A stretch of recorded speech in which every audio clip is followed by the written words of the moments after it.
हुए हैं वो बहुत ही गंभीर मामला है, समाज के लिए बहुत सेंसिटिव मामला है। पहले हम लोग यहाँ जो शादियां होती थी वो सुना है मैंने कि नाई लोग या पंडित लोग जाके शादियां तय कर देते थे और शादियां हो जाती थी।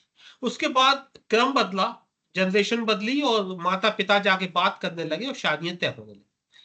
फिर जनरेशन दूसरी आई तो फिर क्रम बदला और साथ में जिस व्यक्ति की शादी होती थी उसे भी अनुमति मिल गई कि वो बेटा या बेटी जाए साथ में और एक दूसरे को देख ले। इसके बाद एक नया दौर आया जो हमारी जनरेशन का दौर था कि वो कहा जाने लगा कि हमें अकेले में बात करनी, और 5-10 मिनट में क्या अकेले में बात करते थे, लेकिन वो बात शुरू हुई। अब इसके बाद जो हमारे बाद की जो जनरेशन आई है उसमें एक नई बात शुरू हुई कि प्री वेडिंग शूट होने लगा, प्री वेडिंग मुलाकातें होने लगी और बहुत सारी चीजें शुरू हो गई। लेकिन जो एक गंभीर बात जो पिछले कई दिनों से हम लोग अखबारों में देख रहे हैं, जो अभी भी मध्य प्रदेश में कल एक घटना हुई और उसके पहले और भी कई घटनाएं हुई, कि जब प्री वेडिंग शूट और तमाम चीजें मुलाकातें हुई, बातचीत हुई, उन दिनों जो कहा गया कि जो मेल्स हैं वो अलग तरह की डिमांड करने लगे, अपनी होने वाली पत्नी से अंतरंगता की मांग करने लगे, होटल में कमरे बुक करने लगे। और कई बार ऐसा हुआ कि उन्होंने संबंध बनाए, संबंध बनाने के बाद कई बार उन्होंने वीडियो बना लिए, कई बार शादी की, कई बार उन्होंने मना कर दिया कि हम शादी नहीं करेंगे। तो उसके बाद उस महिला की, उस लड़की की हालत खराब रही, परेशानी में रही। कुछ ऐसे भी केसेस आए कि जब उनने शादी के पहले सुसाइड हो गया। दूसरा तरफ एक किस्सा था कि अगर वधु ने या होने वाली लड़की ने उनसे संबंध बनाने के लिए मना कर दिया या संबंध नहीं बनाए, तो उन्होंने वो धमकी देते कि हम शादी तोड़ देंगे। और अगर उन्होंने शादी ब्रेक कर ली, तोड़ ली, तो मदर फादर जो है उस बच्ची को इतना टॉर्चर करते हैं, इतने ताने मारते हैं कि वैसे भी केस सुनाई दिए कि लड़की ने सुसाइड कर लिया।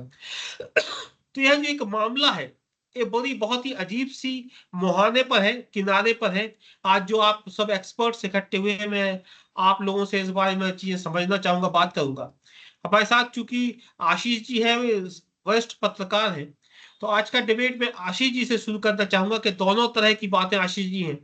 अगर आप दबाव में संबंध बना लें तो परेशानी, और ना बनाए तो शादी टूटने की धमकी, ये परेशानी। तो क्या एक लक्ष्मण रेखा हो, किस सतर्कता के साथ आप अंतरंगता बनाए, मिले जुले बात करें या ना मिले ना जुले ना बात करें, इसमें किसी भी महिला के लिए, किसी भी लड़की के लिए क्या रास्ता निकलता है? इन दोनों घटनाओं को हम चाहते हैं कि आप पहले संक्षेप में अपनी पूरी बात रखें और फिर हम डिबेट को शुरू करें। आशीष जी। जी, देखिए ये जो होता है समाज जो अपनी एक तरह से वंदनाओं को तोड़ के, सीमाओं को तोड़ के आगे बढ़ने की जो कोशिश कर रहा है, उसमें इस तरह की क्या एक्सीडेंट या इस तरह की दुर्घटनाएँ होती रहेंगी आगे तक। और अब इसको बहुत ज़्यादा आगे तक रोका नहीं जा सकता। हालाँकि शादी के पहले हल्का-फुल्का मिलना-जुलना, घूमना-फिरना ये तो मुझे लगता है 2-3 दशक पहले से ही शुरू हो गया था, थोड़ी-सी घर की इजाज़त हो गई थी कि लोग थोड़ा-सा घूम लेते थे। लेकिन अब घूमने के अलावा बहुत ज़्यादा चीज़ें होने लगी हैं कि एक आप प्री शादी लोग घूमने चले जाते हैं, 5-7 दिन साथ रह लेते हैं, होटल में रहते हैं, फलाना रिलेशनशिप बना लेते हैं। तो ये एक अब देखिए नई पीढ़ी का हिसाब-किताब है, नई पीढ़ी अगर इसको ऐसा समझती है तो मुझे लगता है कि अगर इसमें कुछ रिश्ते आगे नहीं काम कर पाते हैं, तो कुछ रिश्ते आशीष काम भी कर जाते जी, ये जो आप बता रहे हैं कि होटल में रह लेते हैं, तो ये माँ बाप की अनुमति से? जी। हैं। निश्चित तौर पर कई जगह पर ऐसा भी होता है कि माँ-बाप की अनुमति भी होती है कि घूमने जा रहे हैं, कई जगहों पर ऐसा भी होता है कि देखिए आप आजकल प्री वेडिंग शूट चलते हैं, कहीं आउटडोर पे जाके शूटिंग होती है, भाभी दूल्हा-दुल्हन जाते हैं और ये सब चीज़ें। तो नेचुरल कुछ दिन इनको मिलते हैं, कुछ टाइम मिलता है और परिवार की मौन सहमति ही लगभग-लगभग हो जाती है। कुछ जगहों पर ज़रूर ऐसा होता है कि कुछ लोग जो अ, प्रेम विवाह करने के प्रयास में होते हैं, घर में उनको नहीं, घर पे पूरी सूचना नहीं होती है और वहाँ पर जो खास तौर पे लड़के-लड़कियाँ बाहर रहते हैं, अलग रहते हैं, वो इस चक्कर में टेस्टिंग या जिसको कहते हैं एक टेस्ट अपने आप को आज़माने की कोशिश करने लगते हैं कि हम हमारी रिलेशनशिप कैसी होगी। तो या तो लिव इन में चले जाते हैं या लिव इन ना होके भी लिव इन जैसा हो जाता है वो, कि साथ नहीं, साथ ये लिविंग टाइम इन स्पेंड अलग कर रहे विषय हैं। है आशीष जी। शादी तय हो गई, इसके बाद वो शॉपिंग करने जा रहे हैं, घूमने जा रहे हैं और अंतरंगता की डिमांड कर रहे हैं। वो ये हाँ, मसला वो है, और आप उससे इनकार कर रहे हाँ, हैं, तो ये धमकी दे सारे रहे हैं कि हम शादी ब्रेक कर लेंगे। हाँ, तो ये कई सारे एंगल है कि शादी तय मान लीजिए जैसे शादी तय हो गई, जैसे मैंने पहले घूमने की अनुमति दी कि थोड़ा बहुत शहर में आप घूम आइए, अलग जाके बात कर लीजिए। अब जो है वेडिंग शूट और ये सब बहाने या इसके ज़रिए घूमने की बातें हो गई हैं। फिर लड़के लड़की इतने उन्मुक्त हो गए कि शायद परिवार को नहीं पता है और वो अलग मिल रहे हैं, कहीं होटल में टाइम स्पेंड कर रहे हैं। तो ये देखिए, ये गलती भी कही जा सकती है या अतिरिक्त समझदारी कही जा सकती है, जिसकी वजह से ये प्रॉब्लम खड़ी हो रही है। रिलेशनशिप अगर आशीष जी, बनती हमारे है तो साथ शारदा मैडम है। शारदा मैडम माँ भी हैं, एक टीचर भी हैं और एक सामाजिक कार्यकर्ता भी हैं। आप कई रूप में हमारे साथ हैं। तो शारदा मैडम, पहले आप एक माँ के रूप में हम आपसे चर्चा करना चाहेंगे। क्या आप अपने बेटे को या बेटी को इस तरह की इजाजत या अनुमति देते हैं कि वो शादी के पहले, उसे आप ठीक मानते हैं क्या कि वो जाए, वो एक अंतरंग संबंध भी बना ले? फिर इसके बाद हम आपसे एक सामाजिक कार्यकर्ता के रूप में बात करेंगे। पहले माँ के रूप में हम आपसे जानना चाहते हैं। देखिए, माँ के रूप में हम कभी भी ये नहीं चाहेंगे कि जो एक हमारा संबंध है, बच्चे जो एक दूसरे को समझने का प्रयास तो करें, लेकिन एक सीमा रेखा के बाहर जाने से पहले उसको अपने ध्यान में रखें कि ये एक कोई एक दिन का खेल नहीं है जो इसे एक मजाक बना देता है कि सब कुछ हमें एक ही बार में चाहिए, एक ही दिन चाहिए और एक ही समय में चाहिए।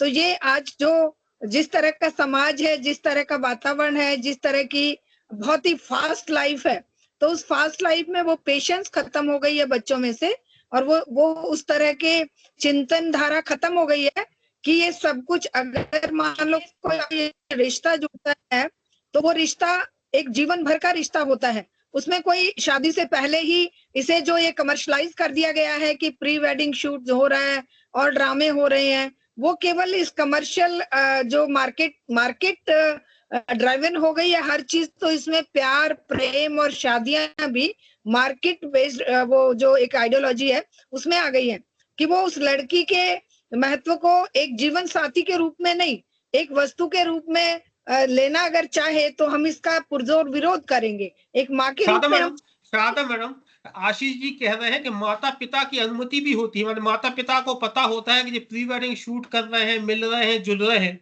और ऐसे में अगर अंतरंग संबंध बन जाते हैं तो इसका कष्ट जो है सिर्फ महिला को भुगतना पड़ता है, उस लड़की को भुगतना पड़ता है। दोनों तरफ सुसाइड के केस है। संबंध बनाए, शादी कैंसिल हो गई तो भी सुसाइड का केस है, संबंध नहीं बनाए, शादी टूट गई तो भी सुसाइड का केस है। तो उसमें माता पिता की क्या भूमिका आप देखती है? जैसे आशीष जी कह रहे हैं कि माता पिता को, परिवार को पता है कि वो उसके साथ घूम रही है। जी देखिए, माता पिता की भी अपनी जो सोच है ना, वो सोच, आजकल मैरिज क्या है? मैरिज है दो जीवन आपस में एक दूसरे की अंडरस्टैंडिंग के साथ जीवन भर साथ निभाने का, या एक जैसे भारतीय आइडियोलॉजी में है, परंपरा में है कि भाई हम एक दूसरे के साथ जीवन भर रहेंगे। तो माता पिता को भी ये एहसास होना चाहिए, जो कि होता नहीं है।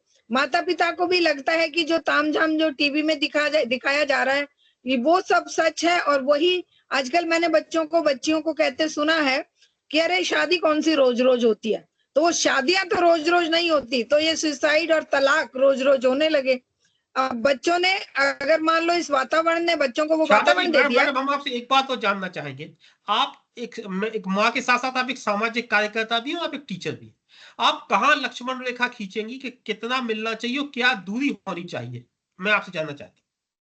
देखिए, मिलना कोई बुरी बात नहीं है, मिलना जरूरी है, मिलना चाहिए भी, क्योंकि दो जीवन अगर साथ बिताने के लिए हम लोग एक दूसरे को समझ लें और कुछ समय मिल लें और उसको एक अंडरस्टैंडिंग और मैच्योरिटी के साथ, एक सभ्यता के साथ, किसी दूसरे को चीट करने के पर्पज से नहीं, दूसरे को आंकने या दूसरे का ये करने के मूल्यांकन की चरित्र, जैसा कि एक ढोंग हमारे समाज में बनाया हुआ है कि बेटियां अगर कुछ उनका जो चरित्र कैसा है ये जांचने के लिए, या कई बार इसके अपोजिट भी होता है। तो वो सब जो ड्रामे हैं, वो सब जो विभत्सता आ गई है एक प्यार के संबंधों में, एक जो शादी के रिश्तों में, उन रिश्तों को आज कमर्शियल बेसिस पर ड्रामे इतने हो गए हैं। एक शादी होती थी 3 दिन का, एक वो होता था कि भाई शादी गई, आई, बारात आई, बच्ची विदा हुई, और एक बहुत ही कॉम्पैक्ट सा वो ये होता था। आजकल तो शादियां 3-3 महीने, कहीं प्री वेडिंग शूट हो रहा है, कहीं पर कोई घूमने जा रहे हैं, कहीं पर कोई मेहंदी हो रही है, हल्दी हो रही है, फलाना ढिका, वो सब ड्रामे, कमर्शियल।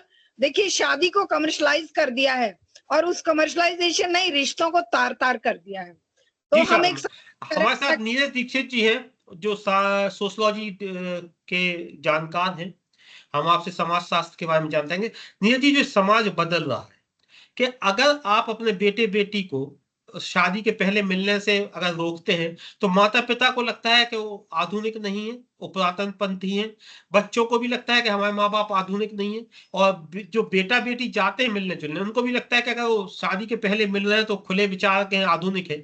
लेकिन उस आधुनिकता के साथ साथ जो विसंगतियां आ रही हैं, विसंगतियां इस तरह की सुसाइडल केसेस हो रहे हैं, तो इसको आप किस तरह से देखते हैं? आलोक भाई, आपको सभी पैनलिस्ट को मेरा नमस्कार। समाजशास्त्री दृष्टिकोण से अगर हम ये बात करें, जो घटनाएं बढ़ रही हैं, तो सबसे पहली बात तो ये है कि परिवर्तन एक शाश्वत और निरंतर प्रक्रिया है और इसका असर सीधा समाज की संरचना पे भी पड़ रहा है। और समाज की संरचना में जो विवाह जैसी एक संस्था है, उस संस्था पे भी इसका असर हुआ है। आज हम देख रहे हैं कि विवाह पहले क्या था। पहले विवाह एक दो व्यक्तियों का संबंध था, जो कि हमारे यहाँ भारतीय परंपराओं की बात करें तो 7 जन्मों का संबंध भी कहा जाता है।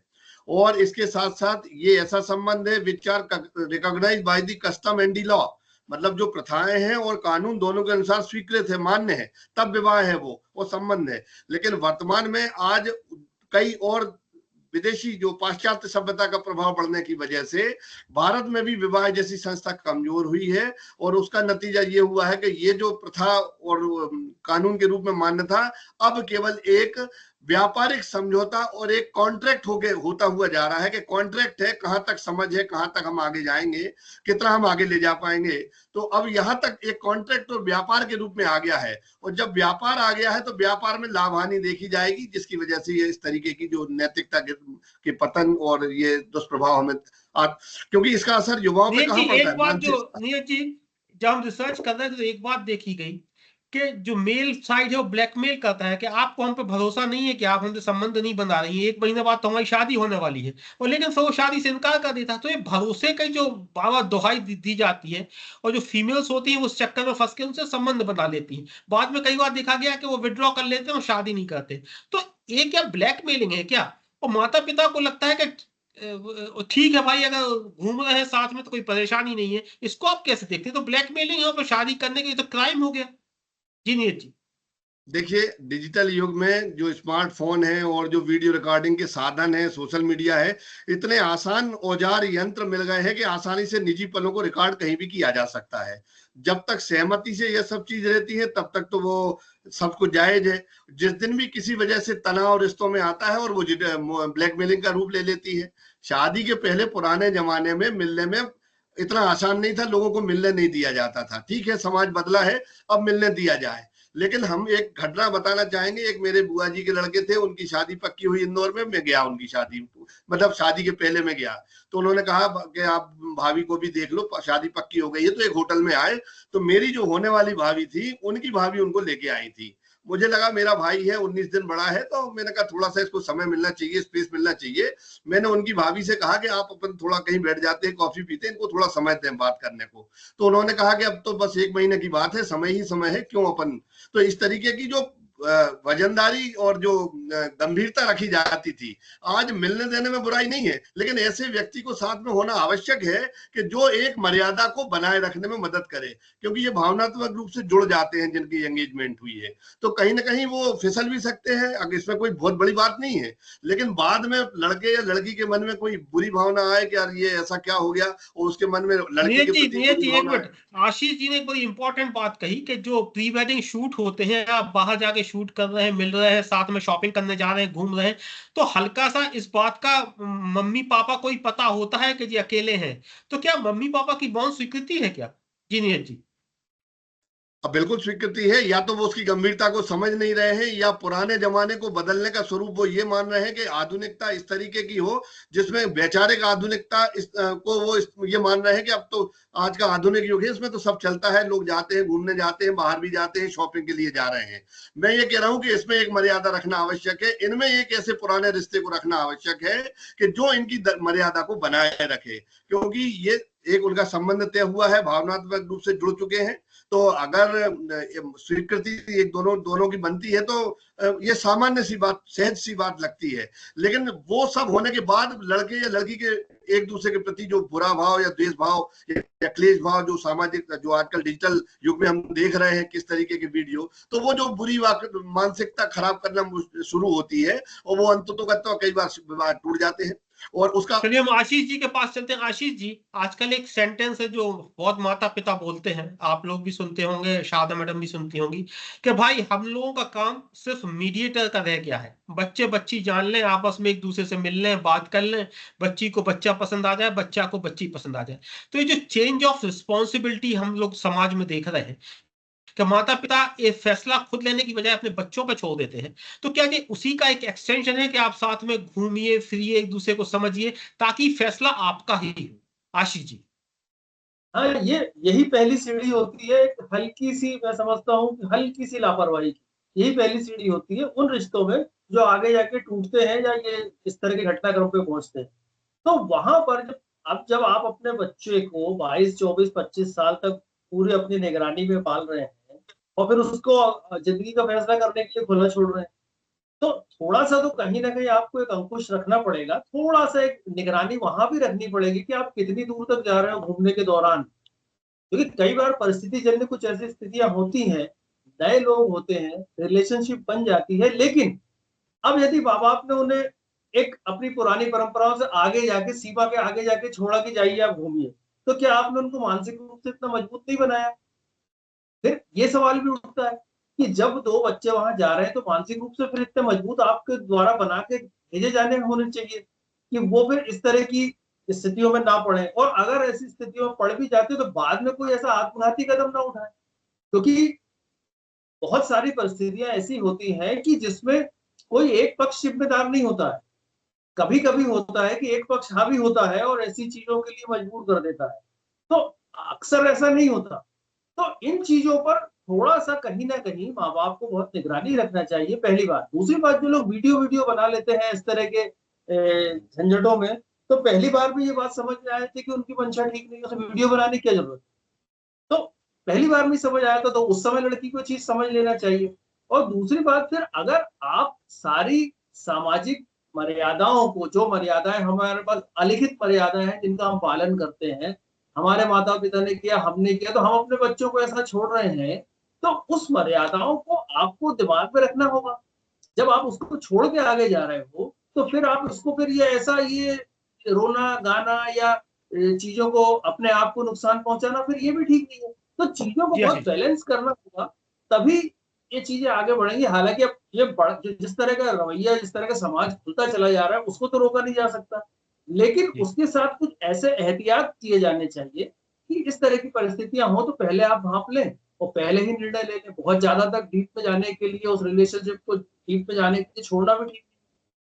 शारदा मैडम, इस बार फिर मैं आपसे 3 सवाल पूछूंगा, पहले माँ के रूप में, फिर टीचर के रूप में, फिर सामाजिक कार्यकर्ता के रूप में।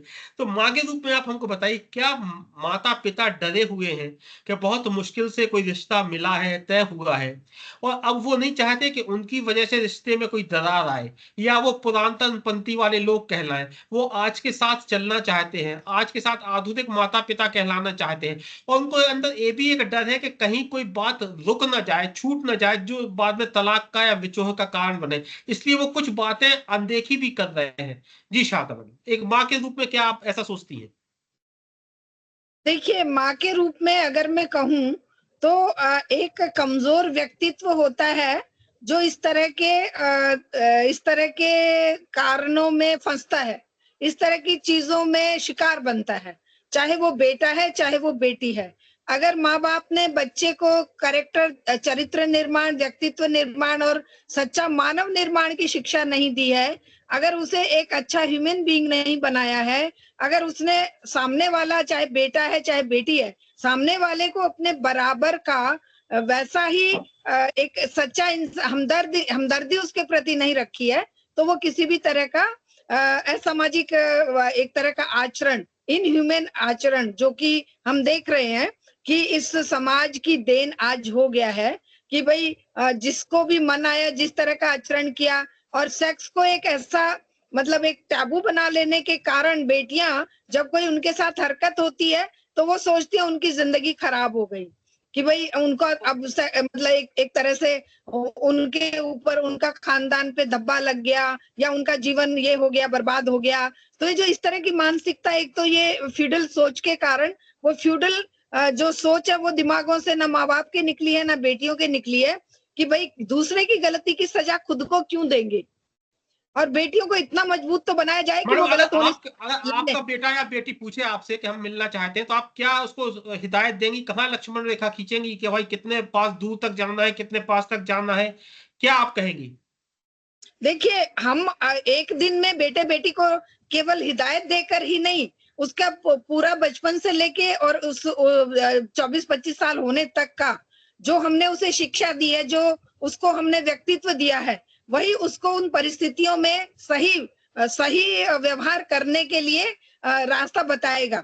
हम ये कह के भेजेंगे बेटा ये करना और ये नहीं करना, ये कहने की जरूरत ही नहीं पड़ती, बच्चा खुद ही जानेगा कि what is right what is wrong, क्योंकि उन्होंने बचपन से ये समझा है, देखा है कि भाई हमें एक जो मानव के जैसा बिहेव करना है, एक पशु नहीं बनना है। कि पशु का क्या आधुनिक होने के चक्कर में भी हम कुछ गलत कदम उठा रहे हैं?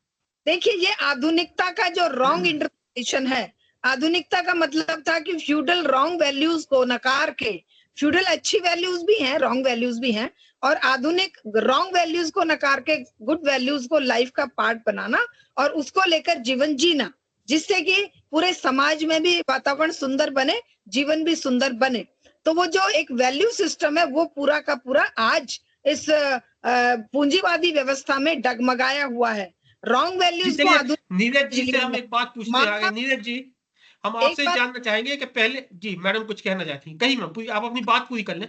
कर दूं कि अगर हमने फ्यूडल वैल्यूज को, दहेज को एक बड़ा मुद्दा बना रखा है, दहेज चाहिए, बेटी का मतलब मोल बेटे के बराबर करने के लिए पैसा चाहिए।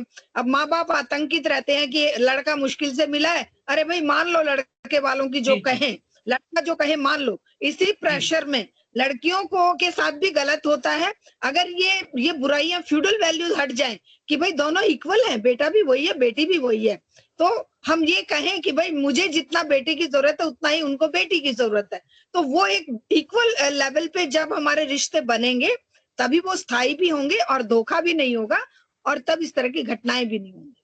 जी मैम। नीरज जी, हम आपसे जानना चाहते कि पहले बात हुई कि लड़का लड़की आपस में मिलके बात कर ले, फिर हुआ कि अलग से मिल लें, अब होने लगा कि घूम फिर लें, साथ में घूम लें, प्री वेडिंग शूट ये सब करा लें। ये तमाम चीजें होने के बाद भी सक्सेस रेट तो शादी का कम हो रहा है, डाइवोर्स ज्यादा हो रहा है, कलह ज्यादा हो रही है, ये हम लोगों को समझाइए नीरज जी।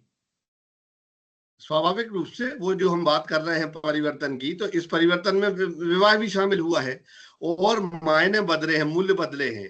जैसे कि पूर्व वक्ता कह रहे थे कि हम बच्चों को केवल नैतिक शिक्षा ना दें, नैतिक शिक्षा के साथ साथ हम डिजिटल साक्षरता भी दें, साथ साथ उनको संबंधों के गहराई या संबंधों के महत्व को भी बताएं और इस भावनात्मक रूप से परिपक्वता दें, ताकि वो कभी ऐसी अवसर आने पे विचलित ना हो, पदभ्रष्ट ना हो जाए, पदच्युत इस तरीके की ऐसी बात ना हो जाए कि वो अपनी रास्ते से हट जाएं। तो इनके लिए हमें वैचारिक परिपक्वता, डिजिटल साक्षरता, ये सब बच्चों को बचपन में देने की आवश्यकता है, ताकि वो एक जिम्मेदारी और स्वतंत्रता के बीच में सामंजस्य बना सके। क्योंकि स्वतंत्रता का मतलब केवल आधुनिकता है ऐसा नहीं है, स्वतंत्रता के साथ एक जिम्मेदारी का सामंजस्य उनका बना रहे, ये साक्षरता, ये शिक्षा हमें अपने बच्चों को देने की जरूरत है। तब आप बच्चे को छोड़ सकते हैं कहीं भी। नीरज जी, बात तो बताइए, 25 साल आप साथ में रहे और फिर तलाक हो रहा है, तो जब 25 साल में आप एक दूसरे को नहीं समझ पाए, तो आधा घंटा 1 घंटा में क्या समझ पाएंगे, तो आप बताइए ना। मुझे लगता है इसलिए संबंधों की गहराई बताना जरूरी है, समझना से ज्यादा जरूरी है कि हम संबंधों की गहराई समझें।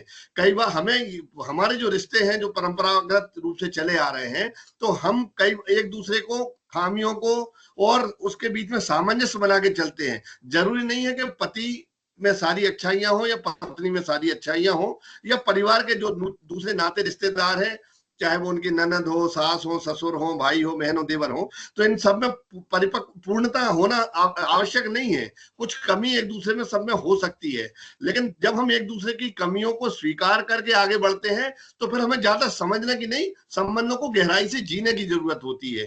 और यह परंपरा कहीं ना कहीं हमारे साथ आशीष जी हैं। आशीष जी, आपको आज का जो डिबेट है वो समाप्त करना है, समापन करना है। तो आप चूंकि पत्रकार हैं और 360 समाज को देखते हैं, चौतरफा देखते हैं, तो आप इसको किस तरह से समाप्त करेंगे? अगर हम मना करते हैं बेटा बेटी को शादी से पहले मिलने का, तो हम पुरातन है, हम आधुनिक नहीं है, उन्हें एक दूसरे को मिलने का समय नहीं दिया, समझने का समय नहीं दिया, और अगर देते हैं तो नई तरह की विसंगतियां आ रही हैं। माता पिता क्या करें आखिर? कुछ सुझाव दीजिए। माता पिता को यही करना चाहिए कि उन्हें एक लिमिट, एक सीमा तक छूट देनी चाहिए।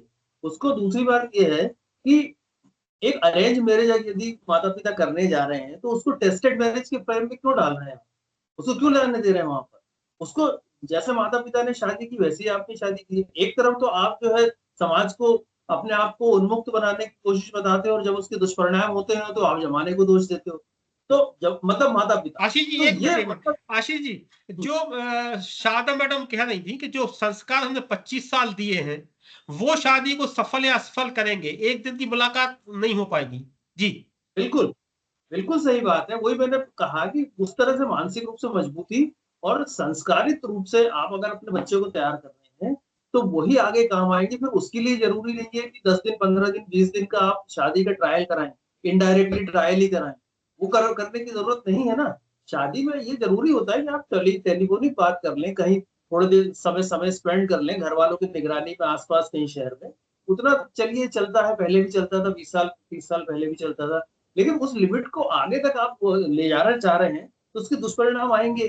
इसलिए ज़रूरी है कि ये इस चीज़ पर ये माता-पिता की ज़िम्मेदारी बन जाती है कि वो उस चीज़ को देखें, उसको वॉच करें। और शादी जो है, शादी जो वही उसी में ज़्यादा आनंद है। 25 साल, 30 साल बाद तलाक होता है, वो बात अलग है। लेकिन शादी जब पूरी खुल जाएगी होने के पहले ही, तो फिर उसमें कोई ऐसा नयापन नहीं रहेगा। इसलिए संभावना ज़्यादा बनती है कि परिस्थितियाँ बाद में बिगड़ती हैं। तो शादी जैसी होती है, थोड़ा-सा जाना, थोड़ा-सा बाद में जाना, फिर उसके बाद आगे चलते जाना, उस तरह की जो है आइडियल कंडीशन जो मुझे समझ आती है, वही बेहतर है। जी आशीष जी, बहुत बहुत धन्यवाद आपको। लेकिन आज का डिबेट अगर मैं एक लाइन में समअप करना चाहूंगा, हालांकि आशीष जी ने अपन सबके लिए डिबेट को समअप किया है, कि शारदा मैडम ने जो एक बात कही वो मुझे बहुत महत्वपूर्ण लगी, वो मेरे दिमाग में अटक गई। उन्होंने कहा कि जो हम बच्चे को पैदा करने से लेके 25 साल 24 साल तक संस्कारित करते हैं, वे संस्कार, वे चेतना के बोध, वे स्वाभिमान की बातें, वे आत्मसम्मान की बातें, वे मानवीयता, वे मनुष्यता को जैसे मदर फादर ने, माता पिता ने पनपाया है, वो ही शादी को सफल या असफल करता है। एक दिन की मेल मुलाकात, प्री वेडिंग शूट या साथ में शॉपिंग या साथ में अंतरंग संबंध आपकी शादी को सफल या असफल नहीं करते। आशीष जी ने कहा कि अगर आप इस तरह की अनुमतियां देते हैं तो उसकी विसंगतियां भी आपको सहन करनी पड़ेगी। यही बात नीरज जी भी कहते हैं समाजशास्त्र के हिसाब से, कि अगर आप अलग चलेंगे, नई चीजें के प्रयोग करेंगे, तो आपको नए नए नुकसान भी देखने को मिलेंगे। मुझे आशा है कि हमारे जो एक्सपर्ट्स थे, हमारे जो अनुभव वाले लोग थे, उन लोगों की बातें आपने सुनी होंगी, अपने जीवन में जहां आपको ठीक लगे उन्हें एडजस्ट करेंगे तो आपको निश्चित रूप से लाभ होगा। मैं आप सभी लोगों का इतनी महत्वपूर्ण विषय पर वो इतनी साफ गोई से, इतनी बेबाकी से अपने विचार रखने के लिए मैं आप सबका आभारी हूं। और इतना कठिन बात थी जो मैंने शुरू की थी, लेकिन आप लोगों ने इतने सहज और सरल तरीके से समझाई, उसके लिए भी मैं आभार आपका जताता हूं। और पूरी दर्शकों की तरफ से आपको नमस्कार, आपको नमन, गुड नाइट, शुभ रात्रि। नमस्कार।